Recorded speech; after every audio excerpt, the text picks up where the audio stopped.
5. sınıf 3. ders Yüksek O'simliklar. Yüksek o'simliklar dunyosi ko'payish organlariga ko'ra sporal o'simliklar va urug'li o'simliklarga ajraladi. Sporal o'simliklarga yo'sin toifa, qirqbog'im toifa, qirqquloq toifa, klaun toifa va lishayniklar kiradi. Urug'li o'simliklarga esa qarag'ay toifa, magnoliya toifa kabi o'simliklarni bo'limlarni kiritishimiz mumkin. Yuksak o'simliklar tuban o'simliklardan farqli ravishda ularning bunday deb atalishiga sabab ularda tana vegetativ va generativ organlarga ajralgan. Ya'ni yuksak o'simliklarning tanasi to'qima organlardan iborat hisoblanadi. Dastlab yo'sinlar. Asosan zax bosgan joylarda uchraydi. Yuksak o'simlik bo'lsa-da, yo'sinlarda ildiz va o'tkazuvchi sistemasi rivojlanmaganligi bilan u yuksak o'simliklardan farq qiladi. Tuban o'simliklardan poya va bargga ega ekanligi bilan esa farq qiladi.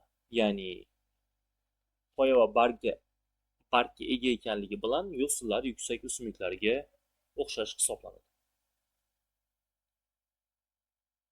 Bu eng yuqori qismi bu sporofitdagi sporangi.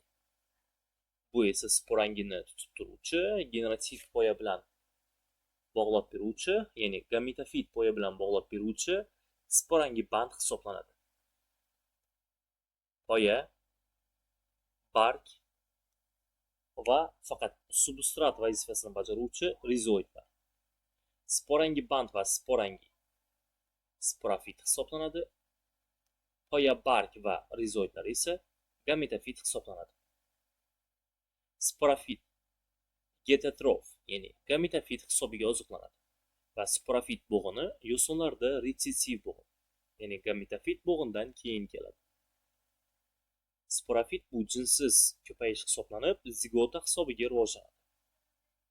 Gametofit avtotrof, ya'ni poya bargli o'simlik hisoblanib, dominant bo'g'in hisoblanadi. Ya'ni eng birinchi bo'lib yo'sinlarning hayot siklida gametofit bo'g'in keladi va yo'sinlarning gametofiti bir uyli ikki jinsda hisoblanadi. Yo'sinlar poya bargga ega, gametofit. Barg esa bir qavat bo'lib joylashgan. Gametofit spora hisobiga rivojlanadi. Bu esa demak funariya yo'sinining qismlari edi. Qirqbog'im ildiz poya bargga ega bo'lgan yuksak o'simliklar. Qirqbog'imlar ildiz poyasi orqali vegetativ usulda ko'payishadi. O'zbekistonda qirqbog'imlarning ikkita turi, ya'ni dala qirqbog'imi va sershox qirqbog'imlari turlari mavjud. Qirqbog'imlarning poyasi va barglari siydik haydovchi dori sifatida foydalaniladi. Bu qirqbog'imlarning eng ustidagi sporangilar joylashgan spora beruvchi boshog'i. Bu bo'lsa reduksiyaga uchragan poyalarda halqasimon joylashuvchi barglari hisoblanadi. Bu qirqbog'imning ildiz poyasi. Qirqbog'im ildiz poyasi hisobiga ham vegetativ usulda ko'payadi. Dala qirqbog'im. Dala qirqbog'imi bahorgi va yozgi poya deyiladi. Va bahorgi va yozgi poyalar bir-biridan farqlanadi. Bahorgi poya qo'ng'ir rangda, shoxlanmagan.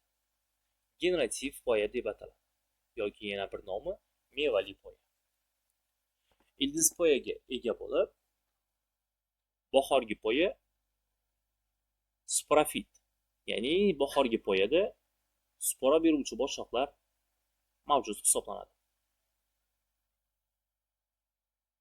Yozgi poya.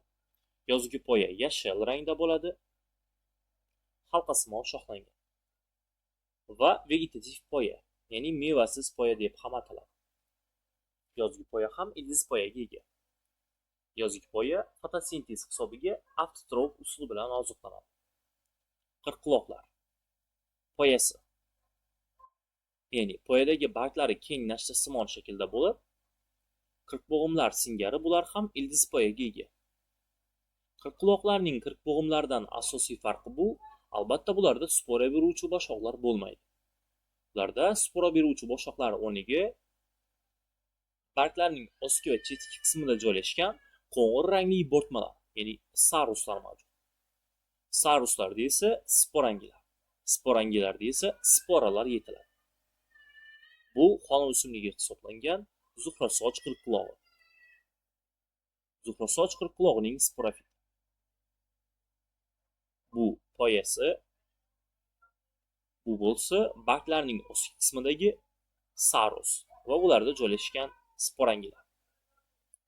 Qo'shimcha ildizlar. Bu bo'lsa yosh o'simta va ildiz poya. Shu o'rinda yosh o'simta, ya'ni yosh qirqquloq o'sib borishi bilan barglari va novdalarining yozilishi orqali voyaga yetgan saruslari yetilgan sporofitga aylanadi. Ochiq urug'li o'simliklar bo'ladi. Ularning urug'i qubba mevada ochiq holatda yetiladi. Shu sababdan ular ochiq urug'li o'simliklar bo'ladi. Qarag'ay toifa bo'limi deya ataladi. Ochiq urug'li o'simliklarning poyasi ishga solinsa, o'zidan smala ishlab chiqaradi.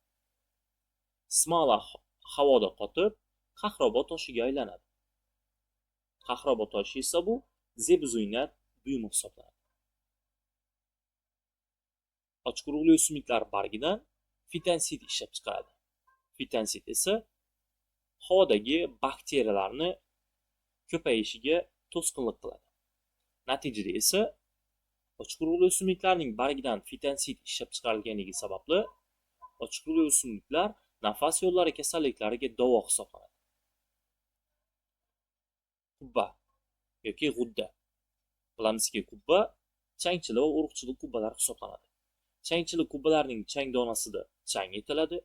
Urug'chi qubbalarning urug' kurtagi ichidagi arxigonida esa tuxum hujayra yetiladi. Bu qahraboq toshi.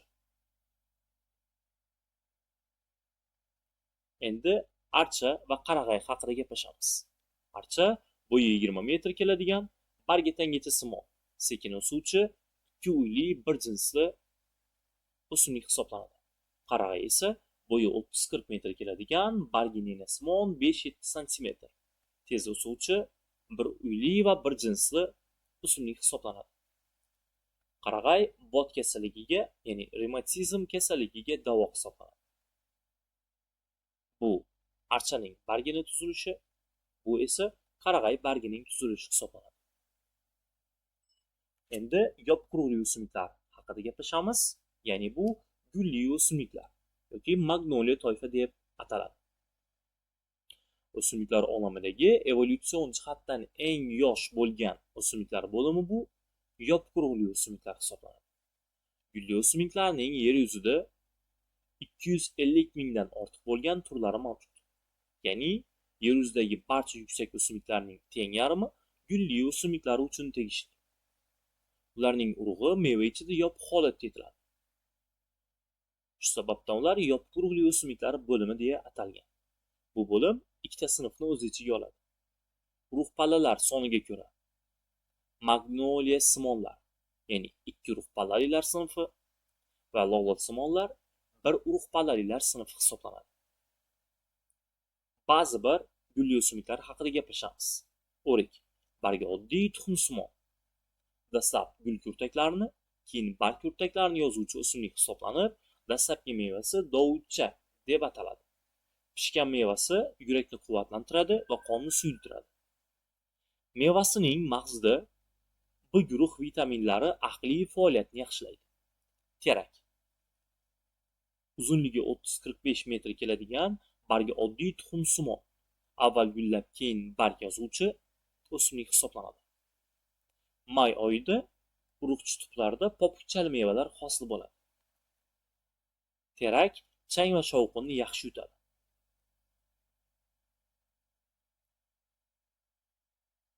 Endi xona o'simliklarini ko'chirib o'tkazishni o'rganamiz.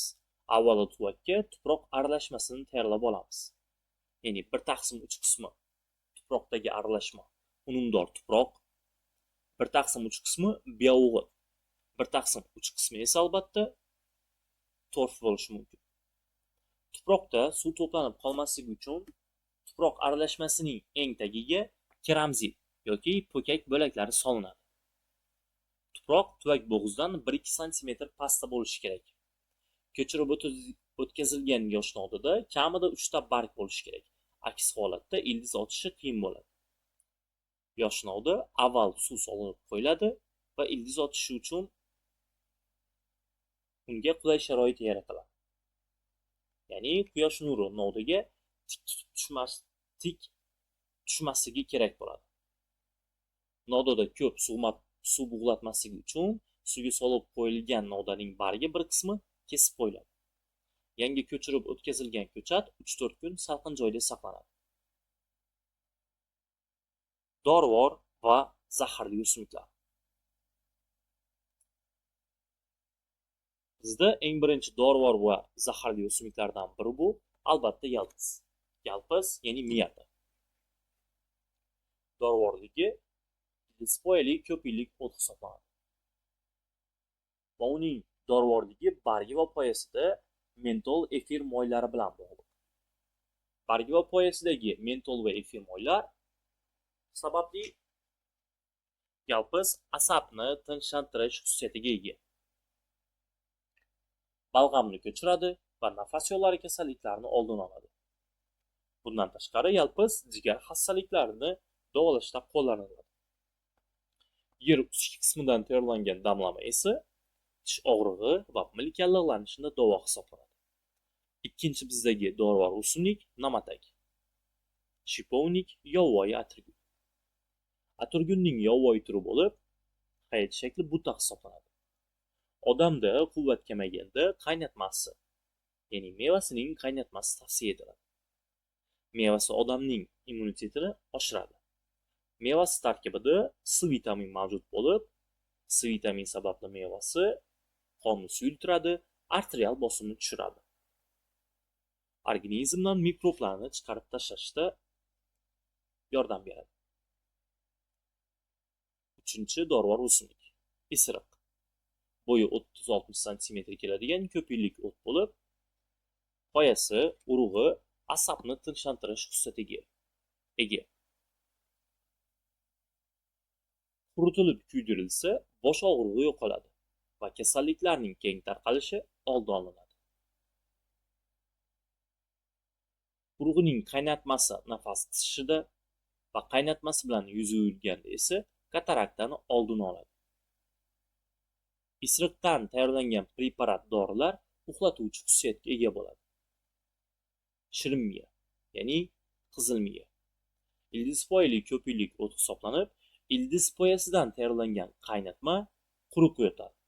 Tomoq og'rig'i va balg'am ko'chishida davo hisoblanadi. Shirin miya, ya'ni qizil miya asosan dorixonalarda sirop ko'rinishida sotiladi.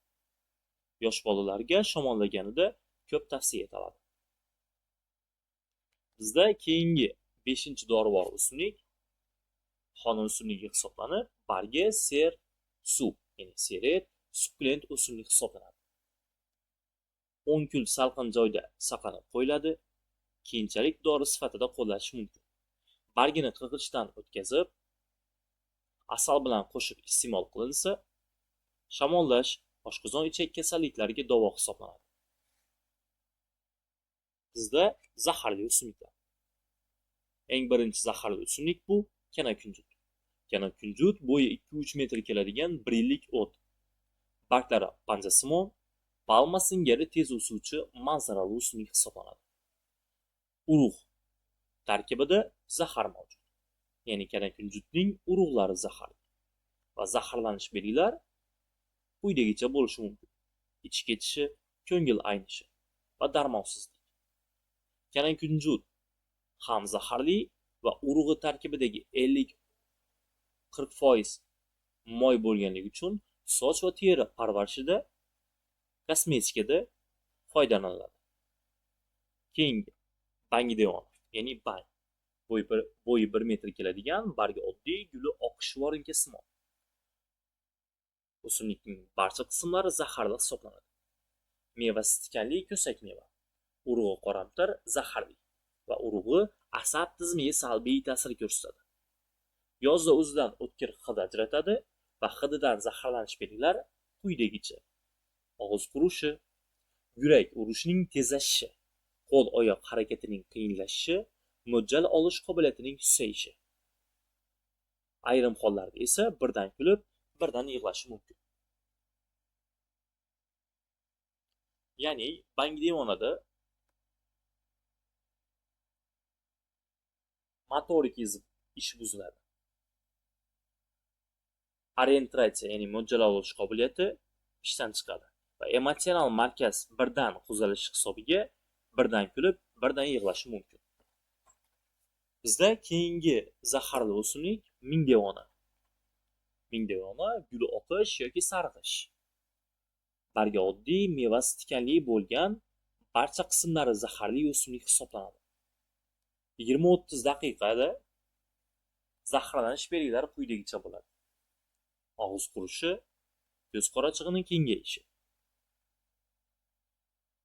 ovoz bo'g'ilishi, yuzning qizarishi, harorat ko'tarilishi, titroq bosish, hushdan ketish va yurak urishining susayishi kabi zaharlanish belgilari yuzaga keladi. Qachonki zaharli o'simliklardan zaharlanish belgilari yuzaga kelsa, birinchi tibbiy yordam bu albatta bemorga ko'proq suyuqlik yetkaziladi va sun'iy qustirish, qayd qilish refleksi ishlatiladi. Keyingi zaharli o'simlik bu zaharli ayiq tomon. Uzunligi 10-45 cm bo'lgan, gullari yumaloq, sariq bargli, sariq barglari zaharli o'simlik hisoblanadi. Ya'ni zaharli ayiq tomonning barglari zaharli hisoblanadi. Bargiga tegib ketilsa, undan chiqqan suyuqlik ko'zga tushadigan bo'lsa, vaqtinchalik ko'rish qobiliyati pasayadi. Agar bargi iste'mol qilinsa, zaharlanish belgilari quyidagicha: oshqozon ichak tizimidagi og'riq, ko'ngil aynishi, ichib ketishi va yurak urishining sekinlashuvi bilan belgilanadi. Hayvonot dunyosi. Yer yuzida 2,5 milliondan ortiq bo'lgan hayvon turlari mavjud. Ular asosan heterotrof oziqlanadi va ular erkin harakatlanadi. Hayvonot dunyosi sistematikasi quyidagicha. Hayvonot dunyosida ham o'simliklar sistematikasi singari eng kichik sistematik birlik bu tur. Turlar birlashib urug'larni, urug'lar birlashib oilalarni, oilalar birlashib esa turkumlarni hosil qiladi. Turkumlar birlashib sinflarni, sinflar yig'nalib tiplarni, tiplar barchasi yig'nalib turib esa hayvonot dunyosi, ya'ni faunani hosil qiladi. Bu joyda qo'ng'ir ayiqni va qor barsini sistematik o'rni berilgan.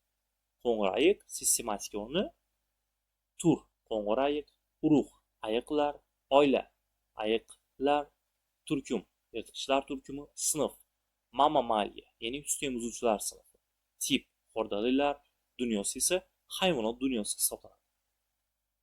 Qor barsining sistematik o'rni: tur, qor barsi, urug', bars, oila, mushuklar, yirtqichlar turkumi, sut emizuvchilar sinfi, xordallar tipi va hayvonot dunyosi, ya'ni fauna hisoblanadi. Umurtqasizlar 20 ga yaqin bo'lgan tiplardan iborat. Bular bir hujayralar, bo'shliq ichlilar, yassi chuvalchanglar, to'garak chuvalchanglar, halqali chuvalchanglar, mollyuskalar va bo'g'imoyoqlar bo'lishi mumkin. Bizda bir qancha umurtqasizlarning tiplari berilgan. Umurtqalilar yagona tip, ya'ni xordallar tipidan iborat bo'lib, u quyidagi sinflarga ajralishi mumkin.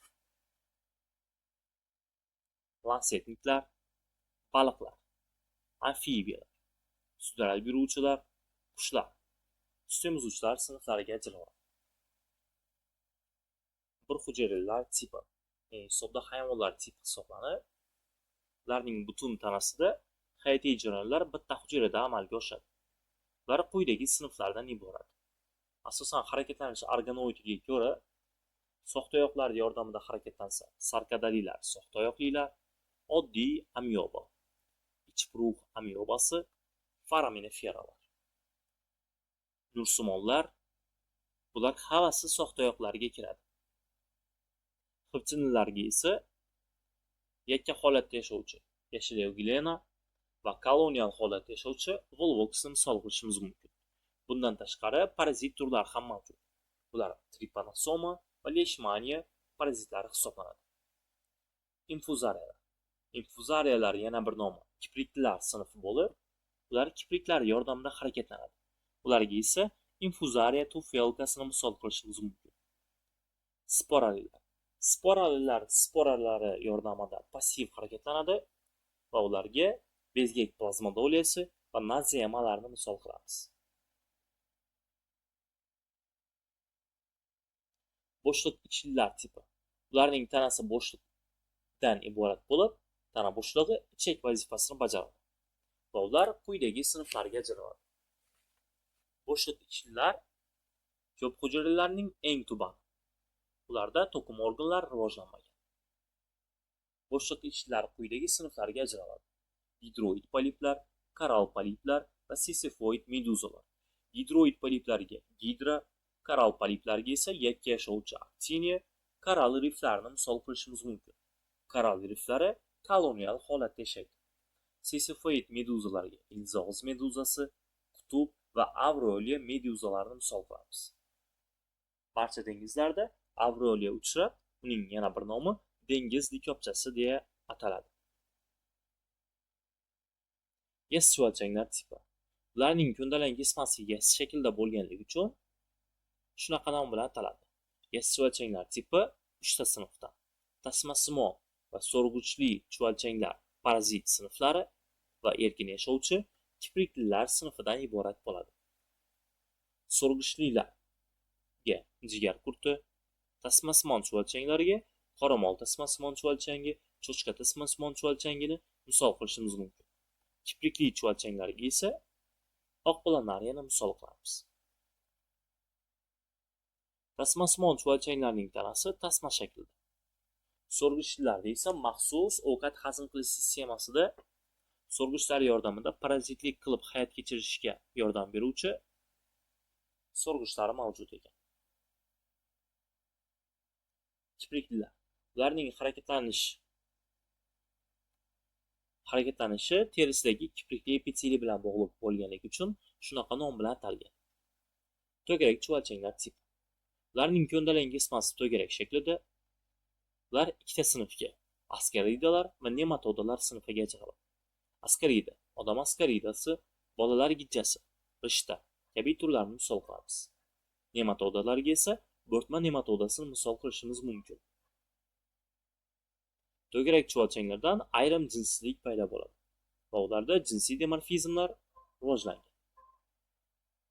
Halqali chuvalchanglar tipi. Kam tuklilar, ko'p tuklilar va zuliklar sinfiga ajraladi.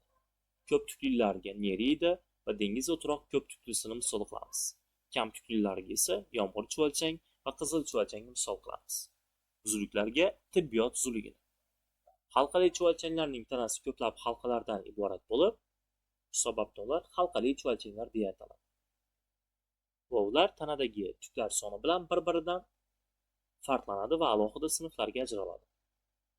Mollyuskalar tipi. Mollyuskalar tipi terisi mantiya teridan iborat bo'lib, mantiya ba'zi bir mollyuskalarda chig'anoq hosil qiladi. Ya'ni bu qornoyoqli va ikki pallalilarda hisoblanadi. Bosh oyoqlarda esa chig'anoq reduksiyaga uchragan. Ikki pallalilarga baqachonoq, midye, ustritsa, taroqchi, tridakna va dresena marvarid turlarini misol qilamiz.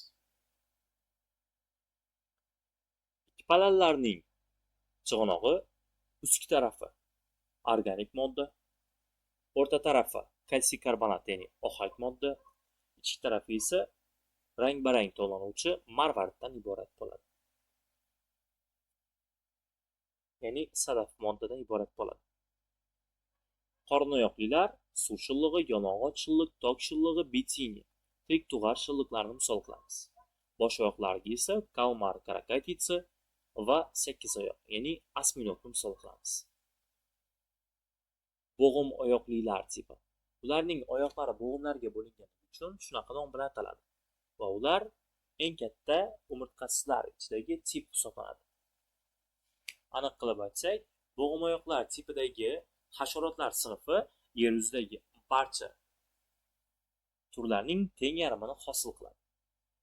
qisqichbaqa simonlar, o'rgimchak simonlar va hasharotlar sinflariga ajraladi. O'rgimchak simonlar, o'rgimchaklar, qoraqurt, falangalar, chayonlar, kanalarga ajraladi. Yuqoridagi uchtasi bu. Demak, o'rgimchaklar turkumi, bular esa alohida turkumlar hisoblanadi. O'rgimchak simonlariga kiruvchi. Qisqichbaqa simonlariga daryo qisqichbaqasi, krab, langust, omar, krevetka, dafniya, siklop kabilarni misol qilamiz. Hasharotlarga esa qattiq qanotlilar, parda qanotlilar, tangacha qanotlilar, ikki qanotlilar, burgalar, ninachilar va to'g'ri qanotlarni misol qilamiz.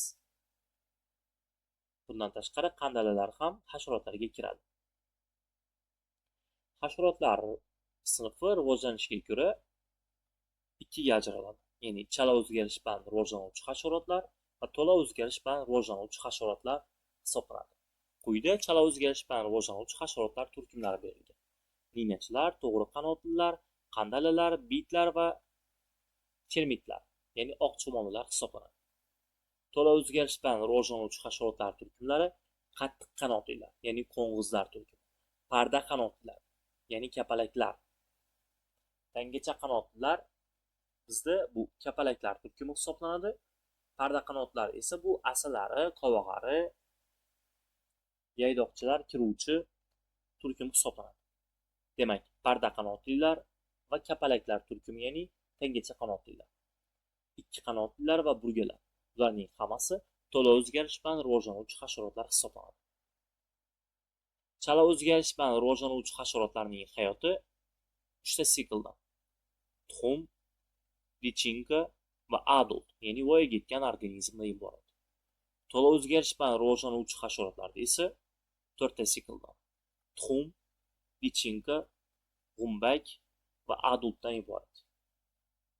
Va to'la o'zgarish bilan rivojlanuvchi hasharotlarda lichinka, adult, ya'ni voyaga yetgan organizmga o'xshamaydi. Ko'rib turganimizdek, bu joyda lichinka va voyaga yetgan organizm tuzilish jihatdan deyarli bir xil. Bu joyda esa ko'rib turganimizdek, asalari voyaga yetmagan organizm lichinkasi bu joyda qurt ko'rinishida, voyaga yetgan organizm esa shunaqa ko'rinishda va ular bir-biridan tuzilish jihatdan farqlanadi. Shu bilan dars o'zini nihoyasiga yetdi.